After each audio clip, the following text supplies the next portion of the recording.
The search for answers continues tonight about what caused a new apartment building to go up in flames.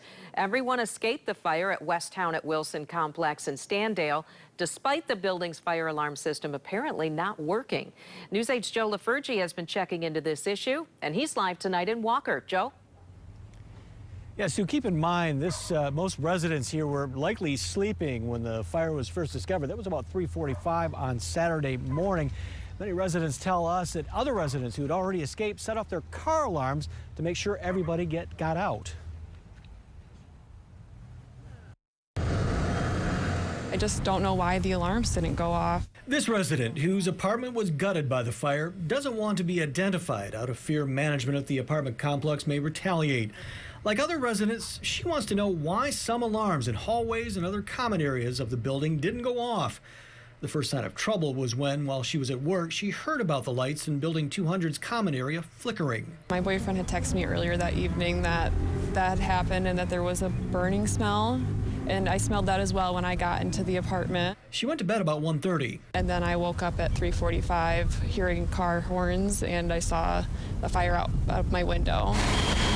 About 20 residents escaped the fire from Building 200. Today, Walker Fire Department inspectors work with insurance investigators to find the cause. Early indications point to an electrical issue. There are indications the fire started inside a wall in a stairwell in the northeast corner of the building and spread to the attic, where it raced above apartments. Building codes don't require sprinklers in attics.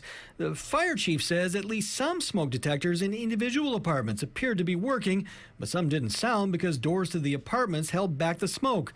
The buildings are less than 5 years old and were inspected before anyone was allowed to move in.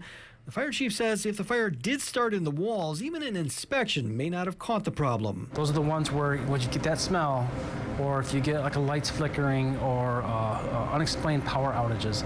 Those are usually indicative to a possible electrical issue, and that's when you call maintenance or you call the fire department and have them come check it out. It's too early in the investigation to tell if an electrical problem also caused the alarm failure. Walker firefighters are working with the alarm company to figure out what happened. We went to management at the complex to get some answers. Can't tell us why some of the smoke alarms went off? No. I wasn't here, no. That answer is not sitting well with residents, both those left homeless and those in other buildings worried it could happen to them. They have valid questions and concerns that need to be answered by management, or at least know that there's a plan in place, and we have not heard anything.